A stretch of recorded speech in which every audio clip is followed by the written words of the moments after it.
That may be one of the biggest things I miss about coming to the Fox 13 station every day is the drive past Krispy Kreme there that always was calling my name. Maybe it's helping me out in other departments, but I miss the Krispy Kreme. That stuff looks good. Hot out of the oven, For sure. warm, yes. Oh, so good. You got to see the hot now sign. And then you pull in.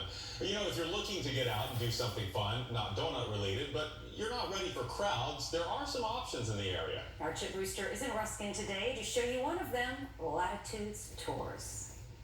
And when you've got weather like we have in the forecast, it is the perfect activity to get out and enjoy. I'm hanging out with Latitudes Tours. This is a local boat tour out of Ruskin, and I am joined. We've got the captain at the helm, his lovely, is it wife, right? His wife, co-owner, and then Melissa, our naturalist and first mate, joining us once again. So we have moved locations, and not only are you a naturalist, but you're also a bit of a historian, because of exactly what we're about to talk about. Yeah, when it comes to this house, I do know a lot of history regarding this house. So why do you guys make a stop, drive up the river to visit this location? Well, for one, it is a beautiful house, and there's a very wonderful aesthetic to this house, for one. And then for two, there's a very interesting history, as you mentioned, behind this house.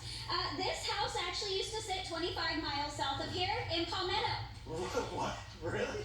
And the property owners, they were going to demolish the house in order to develop their property.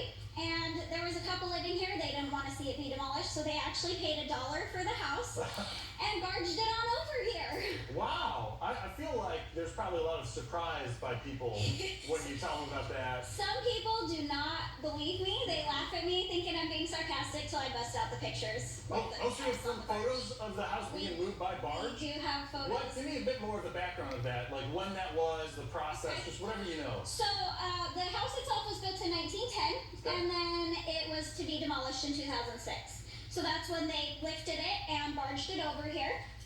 It took them a full 7 years to restore it, and $1 million on top of the $250,000 it took for them to pick it up and barge it on over here. Get it here.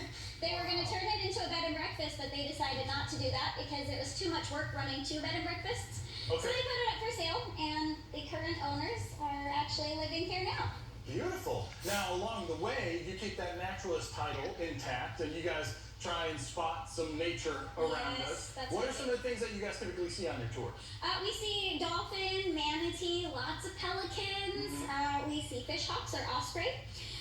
It's really variable. Sometimes we will see stingray migrations. If it's nice weather, we'll go out into the Tampa Bay and we'll go into the shallow water and watch for, say, stingrays. Sometimes we see seahorses and jellyfish and pufferfish. Oh, cool. Yeah, so, wildlife is variable, so whatever ends up popping up, those are the examples. That's just the way that goes. Let me ask also, I know we talked about it in the last segment, but just for anyone that missed it, how are you guys adapting to the times? Meaning, do you have capacity limitations, sanitizing, just so people are aware? Yes, absolutely. So when I'm preparing the boat in the morning, I do my regular cleaning routine, and then I have a sanitizer that I will cover the whole boat in. I will also squirt everybody with hand sanitizer as they enter the boat. When you say squirt them with hand sanitizer, you like their hands? Yes. You mean? Okay. I'm going to attack them full body. And then when we had a 24-person capacity before, we are now down to 10 people, and we try to seat them throughout the boat so that everybody stays separated. Excellent. Well, Melissa, I really appreciate you giving us a little mini tour, and they do recommend reservations, not only so you can guarantee your spot, but then that way they can plan accordingly as to how they're going to seat you on this lovely boat. But I'll tell you guys, open air, this is the way to get out and enjoy right now. I know, we're jealous of Chip. He's back out there, he's trying good foods again, and he's out there on the water. Good stuff there. And as he said, while Latitudes does accept walkout riders, they also suggest a reservation to guarantee that you get a spot on board. Well, still to come.